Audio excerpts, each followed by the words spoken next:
bem-vindos ao canal, mais um vídeo aqui no canal Pensando Sociologicamente com o professor Miro Santos.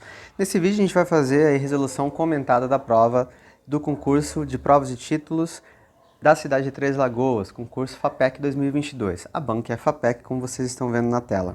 Então esse é o caderno de provas. A gente vai fazer a resolução dos aspectos que diz respeito aos pedagógicos e à legislação educacional. Então a gente vai avançar até a questão 15 e a gente vai dando sequência aí. Então, qualquer sugestão, qualquer comentário sobre as questões, escreva nos comentários, dê o like, se inscreva no canal e vamos sempre pensando aí a educação e a sociedade. Vamos junto, pessoal! Com a caneta vermelha. Pessoal, vamos lá. Então a gente vai comentar da questão que se refere a conhecimentos específicos sobre a intenção dos pedagógicos. Então vai da questão 15 à questão 27. Vamos junto, vamos comigo. Para Vygotsky, a mediação é um processo essencial para a aprendizagem, pois caracteriza a relação entre o homem e seus pares, e entre o homem e o meio inserido, ocorrendo o desenvolvimento dos processos mentais superiores. Nessa relação temos, então, aqui a relação entre o homem, seus pares, e entre o homem e o meio. O homem e o meio. Então a gente tem uma relação que a gente vai chamar de instrumento, sujeito e objeto. Ferramentas tecnológicas, sujeito e objeto, não. Instrumento, aprendizagem e ensino, não.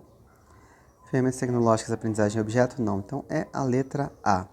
Pessoal, lembrando que esse é o gabarito aí preliminar, a gente está fazendo a resolução comentada já no dia da prova, pós-prova, então assim, com uma certa rapidez, sem se debruçar muito. Depois, é claro, vocês têm que verificar aí o gabarito definitivo no site da FAPEC e verifiquem certinho os editais a serem publicados pela banca.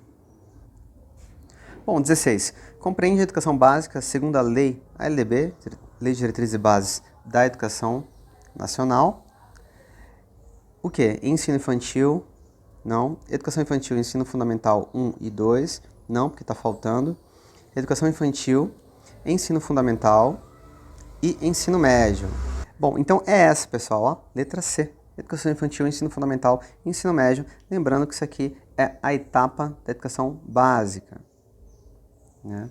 Um dos níveis aí, a educação básica, tem essas etapas. O outro nível é o ensino superior. 17. A etapa de ensino amparada pela LDB e que tem matrícula obrigatória para crianças com idade entre 6 e 14 anos de duração de 9 anos, sendo a mais extensa da educação básica, bom, essa aqui de cara a gente já consegue responder, né? Ensino regular não, ensino regular ela vai ter várias modalidades aí de ensino regular e várias etapas e níveis do ensino.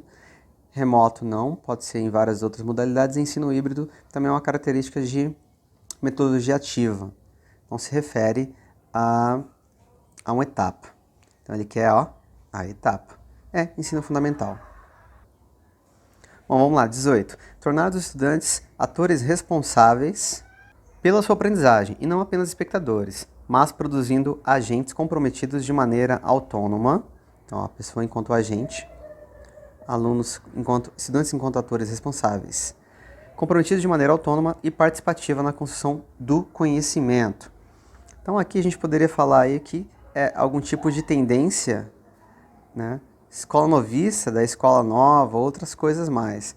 E que pega também nas metodologias novas e atuais, defendidas na contemporaneidade.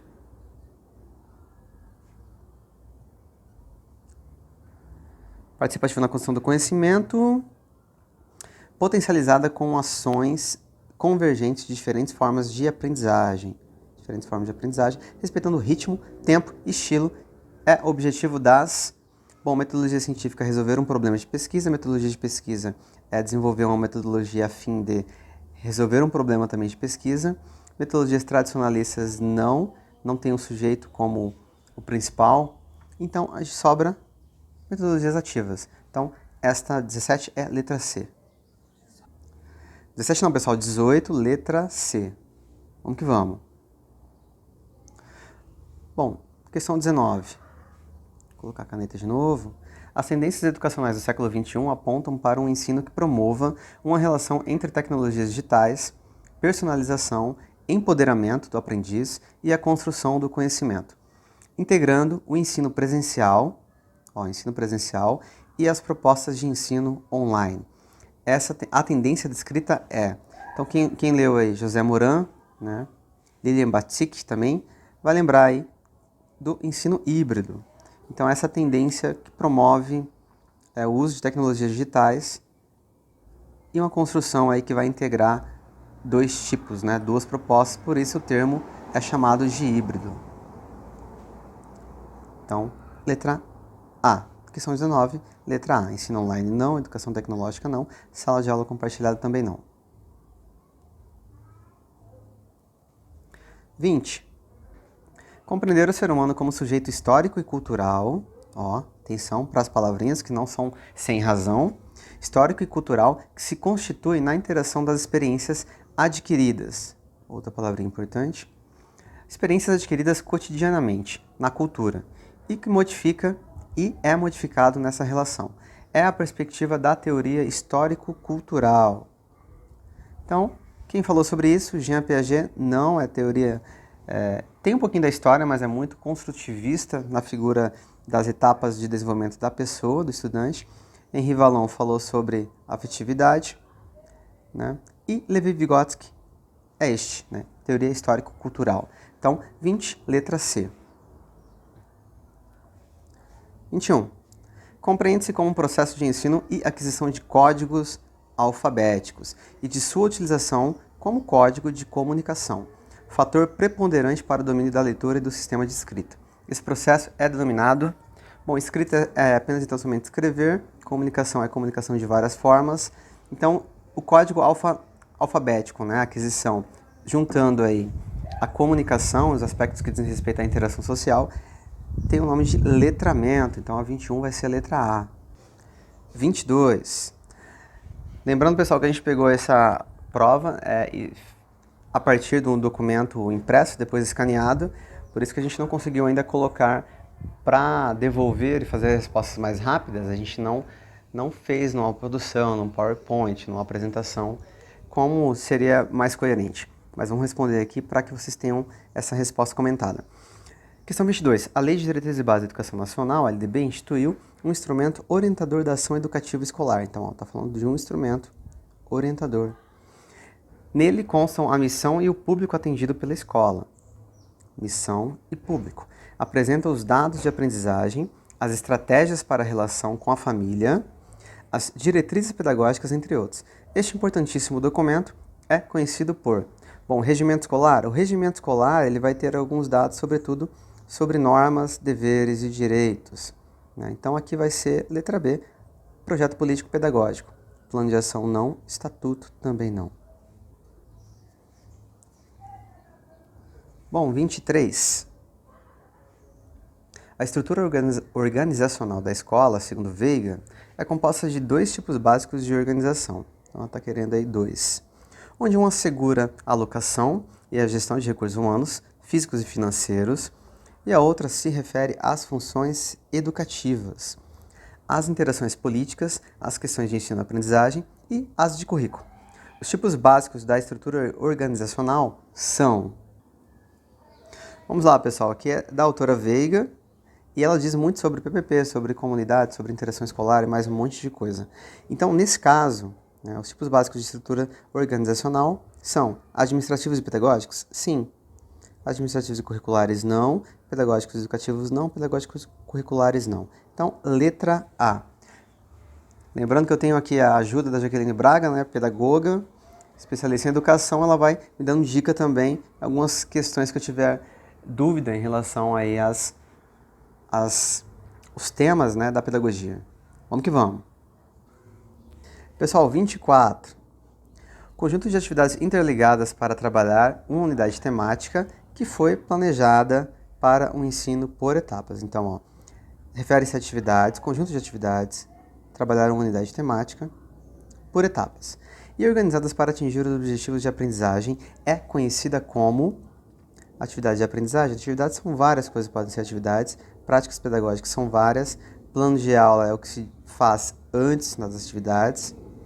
Então, aqui no caso, refere-se a sequências didáticas. Sequências didáticas, resposta da questão 24, letra D. Questão 25. A LDB, em seu artigo 24, quem lembra dos artigos da LDB, inciso 5, prevê que o desempenho do aluno seja mensurado prevalecendo os aspectos qualitativos sobre os quantitativos. Então, tem que mensurar, fazer um tipo de avaliação sobre o desempenho dos alunos, prevalecendo aspectos qualitativos sobre os quantitativos e dos resultados ao longo do período. Conceituamos essa avaliação do desempenho do aluno como contínua e diagnóstica, diagnóstica e formativa, comparativa e somativa, diagnóstica e somativa. Bom, pessoal, essa pode pegar um pouquinho, entretanto, as avaliações que a gente tem ali, ligadas a aspectos qualitativos no início, pode ser a diagnóstica. A gente tem aqui duas que tem diagnóstico, essa aqui e essa daqui. Entretanto, a que prevê resultados ao longo do período só tem um tipo, que é realmente a formativa. Formativa. Porque no início do período é diagnóstica e no final do período é aquela que tem cara de exame, a somativa. Então, nenhuma dessas duas pode ser ao longo do período. Então, a única que tem no final formativa é a letra B. Então, nessa é diagnóstica e formativa. Bom, pessoal, 26, a modalidade de ensino que tem por objetivo a igualdade de direito à educação, seja na educação básica ou na educação superior, fala sobre direito à educação dos estudantes com qualquer tipo de deficiência, transtornos globais do desenvolvimento ou com altas habilidades, faltou um item aqui, globais do desenvolvimento, colocando-os num mesmo ambiente de aprendizagem, é denominada, então aqui, escola indígena, educação indígena não, educação para as relações étnico-raciais não, educação inclusiva, educação do campo não. Então aqui que trata das pessoas que têm essas, os TGDs, né, os transtornos, altas habilidades ou com deficiência, é essa. Letra C, educação inclusiva. Pessoal, 27.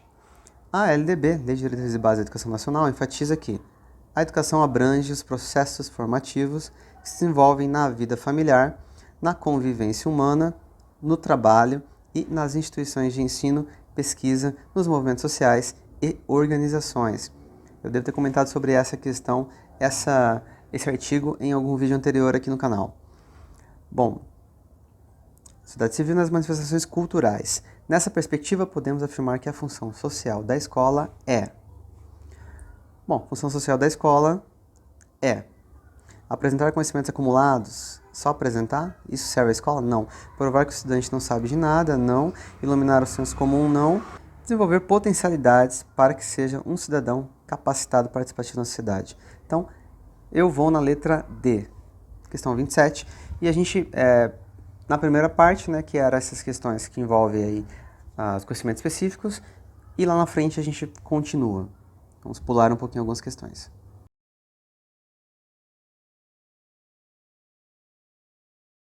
Bom, pessoal, avançamos aí para a questão número 33, que ela refere-se, né, a legislações específicas, tá bom? 33. O capítulo 5 do documento denominado Orientações Curriculares da REME, que é da Rede Municipal de Ensino de Três Lagoas, chamado Identidade, Ensino e Aprendizagem e Metodologias, trata da diversidade educacional orientada pelo princípio da equidade, da BNCC. Assinale a alternativa que apresenta as 5 modalidades de ensino citadas. Creio que o documento, nesse capítulo, ele vai estar versando sobre 4 tipos de modalidades. São 4. Vamos verificar aí. A educação em uma perspectiva moderna, não é isso que traz o documento. Educação de campo, educação para as relações étnico-raciais, educação de jovens e adultos. Educação na perspectiva inclusiva, sim. Educação do campo, sim. Educação para as relações étnico-raciais, sim. Educação de jovens e adultos. Então, inclusiva, 1, campo, 2, étnico-raciais, 3 e jovens e adultos, 4. Por isso que eu falei, são aí 4 modalidades. Então, essa é a letra B. Educação na perspectiva das redes sociais não é isso que trata o documento. Educação na perspectiva das redes sociais também não é isso que trata Então, letra A, C e D erradas. 33, letra B. Quer dar uma olhada, pessoal? Quem quiser dar uma olhada, vamos dar uma olhada. Ó, aqui, deixa eu tirar a caneta. Documento. Esse é o documento, né, das orientações curriculares da cidade de Três Lagoas. E a gente vai ter aí no documento, no capítulo 5, diversidade educacional na educação infantil e ensino fundamental. Então, tem a cegueira, apresenta as particularidades das modalidades, que é a educação da perspectiva inclusiva, educação do campo, educação das relações étnico-raciais e a EJA, educação de jovens e adultos.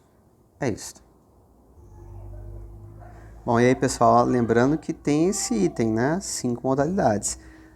Mas, na verdade, o documento trata 4 e aqui o texto também das respostas, né? As alternativas apresentam 4 modalidades. Muito provavelmente vai ter alguma discussão de caber ou não um recurso por conta do enunciado. Vamos avançar.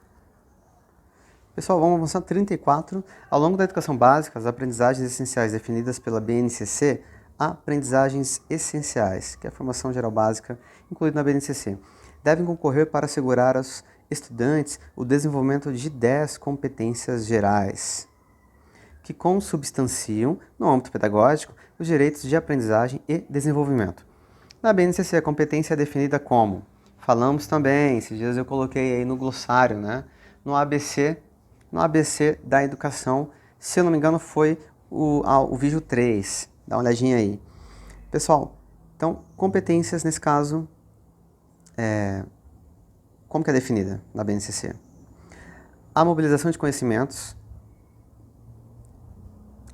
conceitos, procedimentos, habilidades, práticas cognitivas e socioemocionais, atitudes e valores para resolver demandas complexas da vida cotidiana, do pleno exercício da cidadania e do mundo do trabalho. Então, muito provavelmente é essa. Vamos ver? É o conjunto de conhecimentos e habilidades coletivas para gerar benefícios para alunos e professores. Não é isso que diz o documento. Mobilização de habilidades físicas e artísticas, conhecimentos, atitudes e valores para resolver demandas complexas da vida cotidiana, do pleno exercício da cidadania e do mundo do trabalho. Aqui também está meio, não está assim. Então a gente vai ficar com a letra A. Continuando, 35. Devido ao distanciamento social imposto pela pandemia Covid-19, as aulas passaram a ser ministradas na modalidade remota, ou ensino remoto emergencial, como constam em algumas diretrizes. Considerando a Constituição Federal de 1988, o artigo 206, quem não lembra, verifica o vídeo aqui no canal. O artigo 206 aí trata de algumas questões que envolvem as finalidades da educação. Assinale a alternativa que apresenta o princípio que esta medida assegura. Então, assim, qual que é a ideia, né? De você assegurar aí que os alunos possam ter aulas a partir da modalidade remota em 2020. É para assegurar o quê? Letra A. Pluralismo de ideias e de concepções pedagógicas e coexistência de instituições públicas e privadas de ensino. Então, o fato de você deixar os alunos assistirem a aula de modo remoto para ele não ficar sem aula, vai garantir o pluralismo? Não. Liberdade de aprender, ensinar, pesquisar e divulgar o pensamento, a arte e o saber? Muito provavelmente, mas vamos verificar. Igualdade de condições para o acesso e permanência na escola? Pode ser. Gestão democrática do ensino público? Não. Bom, pessoal, então aqui, para a gente interpretar, houve, né, durante a pandemia do Covid-19, aulas ministradas de maneira remota, que é o que está aqui, aulas ministradas de maneira remota. Então, para que essa aula fosse ministrada de maneira remota, a Constituição Federal, ela assegura algumas coisas, alguns princípios no artigo 206. Então, qual princípio que essa modalidade remota trouxe ou veio assegurar? Um pluralismo de ideias? Não, né? A liberdade de aprender, ensinar, pesquisar e divulgar o pensamento, a arte e o saber? Muito provavelmente sim. Então, a modalidade de aula remota, ela possibilitou a liberdade de se aprender e a liberdade de se ensinar, mesmo durante o momento pandêmico. Então, muito provavelmente eu ficaria com essa. Entretanto, a igualdade de condições para o acesso e permanência na escola é um princípio que também está listado no artigo 206 da Constituição e também tem a ver, porque a partir da educação remota, houve ali uma tentativa de trazer a escola ou levar a educação para os alunos, mesmo que remotamente, a fim de manter a igualdade de condições para o acesso. Entretanto, eles não estão em permanência na escola, né, porque eles estão em remoto. Então, por isso eu penso que a letra B ela tem mais capacidade aqui de ser assertiva do que a letra C. Então ficaria com a letra B. Mas cabe a interpretação do que é mais aproximado ou não em relação à modalidade remota. Então, 35, letra B. 36. Bom, pessoal, 36. Segundo a LDB, no artigo 24, a educação básica dos níveis fundamental e médio. Então, ó, educação nos níveis, ensino fundamental e ensino médio, será organizada de acordo com regras comuns. O que elas têm de comuns? Assinala a alternativa correta. Letra A. A carga horária mínima anual será de 800 horas. Então, a carga mínima anual dos dois, tanto do ensino fundamental e médio, até então, tirando as novas normas em relação ao novo ensino médio, é 800 horas. Para o ensino fundamental e para o ensino médio, distribuídas por um mínimo de 200 dias letivos de efetivo trabalho escolar, excluído o tempo reservado aos exames finais quando houver.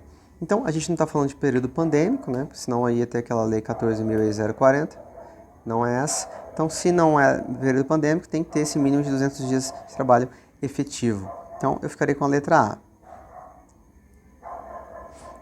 Que diz as outras, não haverá reclassificação, não, esse artigo não diz isso. Poderão organizar-se em classes, turmas com alunos de séries distintas, com níveis equivalentes, adiantamento da matéria apenas para o ensino de línguas estrangeiras. Muito confuso aqui. Controle de frequência fica a cargo da escola, conforme disposto no seu regimento e nas normas do respectivo sistema de ensino, exigida a frequência mínima de 50% do total de horas letivas de aprovação. Não. Então, é a letra A. Bom, pessoal, 37 sobre o Fundeb, que é o fundo aí, né, permanente agora da educação básica. Bom, o Fundeb foi instituído como instrumento permanente de financiamento da educação pública. Então, é ele que vai aí garantir o investimento público. Por meio da emenda constitucional número 108, agora do finalzinho de 2020. Encontra-se regulamentada pela lei número 14.113, de 25 de dezembro de 2020. Segundo o Fundeb, é correto afirmar. Vamos lá. Caso não lembram, pessoal, dos artigos, do que realmente se trata, tintim por tintim do Fundeb, vamos por eliminação e erro, né? Letra A. Os recursos serão aplicados somente nas escolas localizadas na zona urbana e rural. Ué, ele coloca somente, depois coloca as duas? Muito esquisito esse texto. B. Os recursos procedentes do Fundeb são distribuídos aos municípios após uma solicitação protocolada ao governo. Não, isso é um direito, é uma lei, direito subjetivo. Não tem que protocolar nada de antemão. C. Os estados, o Distrito Federal e os municípios não poderão contestar dados do censo escolar no Diário Oficial da União, até que seja realizado um novo censo para devida comprovação. Tudo é possível de contestação. E será que está falando sobre o censo? Letra D. Os recursos serão distribuídos ao município, ao Distrito Federal e aos estados e seus municípios, considerando-se exclusivamente as matrículas nos respectivos âmbitos de atuação prioritária. Cada ente tem a sua responsabilidade e tem a matrícula como grande objeto aí para fomentar os recursos. Então, ficaria com a letra D. Bom, pessoal, questão 38, artigo 53, do ECA, do Estatuto da Criança e do Adolescente. Diz, a criança e o adolescente têm direito à educação visando o pleno desenvolvimento de sua pessoa, preparo para o exercício da cidadania e qualificação para o trabalho. Ok. Esse artigo vai assegurar ainda o quê? Igualdade de condições para o acesso e permanência na escola. Muito bem, tem na LDB, tem na Constituição Federal em seu artigo 206. Direito a respeitar seus educadores. Não é isso que está no primeiro aspecto desse artigo. Direito de participação em processos avaliativos, não. Direito de organização e participação em eventos esportivos, não. Então, ficaria com a letra A, né, que é aquela garantia inicial, igualdade de condições para o acesso e permanência desenvolvido e defendido pelo ECA, Estatuto da Criança e Adolescente. 38A. Vamos lá, pessoal. Questão 39. Através do decreto número 6 de 20 de março de 2020, a gente falou um pouquinho sobre a legislação em momento pandêmico, foram estabelecidas normas educacionais excepcionais a serem adotadas durante o estado de calamidade pública causado pela pandemia de Covid-19. Sobre esse documento é correto afirmar. Então, gente, a gente comentou também, verifica um vídeo anterior, sobre esse momento de estado de calamidade que alterou algumas normas da LDB e da Constituição, visando a alteração no que diz a dias letivos e a horário. Fazendo a leitura, a gente vê que, letra A, Suspende a obrigatoriedade de que as escolas cumpram a quantidade mínima de 300... Opa, não tem isso. Quem está muito atento sabe que não são nem 300 dias letivos, são 200. Afirma que os estabelecimentos de educação infantil não serão dispensados, serão sim, de cumprir os dias do ano letivo. Então, letra A e letra B não. C. Informa que as escolas de ensino fundamental e médio terão que cumprir carga horária efetiva e respeitar um mínimo de 300, não é mínimo de 300 dias, e elas vão respeitar a carga horária efetiva a partir de atividades. E não tem que respeitar os dias, no caso do ensino fundamental e médio. Letra D. Afirma que fica a critério dos sistemas de ensino o ano letivo afetado pelo estado de calamidade, fica a critério dos sistemas. Desenvolver atividades pedagógicas não presenciais, que é o que a gente viu, né, à torta direita no Brasil afora. Essas atividades complementares, APCs ou APCAs, é isso, letra D, questão 39. E vamos para a última. Pessoal, a última que a gente vai fazer aqui nessa correção, resolução comentada. Então, questão número 40, de acordo com o decreto 7.611, assinada a alternativa incorreta em relação aos objetivos do atendimento educacional especializado. Então, atendimento educacional especializado. A. Fomentar o desenvolvimento de recursos didáticos e pedagógicos que eliminem as barreiras no processo de ensino e aprendizagem. Essa aqui está legal, está correta. Né? Fomentar o desenvolvimento de recursos que eliminem barreiras. Ok. Prover condições de acesso, participação e aprendizagem no ensino regular. Então, condições de acesso, participação e aprendizagem no ensino regular e garantir serviços de apoio especializados de acordo com as necessidades individuais dos estudantes. Legal, muito bom. Assegurar treinamento especializado aos professores e colaboradores para que estejam aptos a desenvolver recursos didáticos por meio de especializações stricto sensu em instituições federais. Aqui bateu um monte de coisa no liquidificador, fez uma mistureba. Assegurar treinamento, é isso que a lei diz. Desenvolver recursos didáticos e também por meio de especializações em instituições federais, sei lá. Garantir a transversalidade das ações da educação especial no ensino regular. Então, garantir aí o acesso de maneira transversal.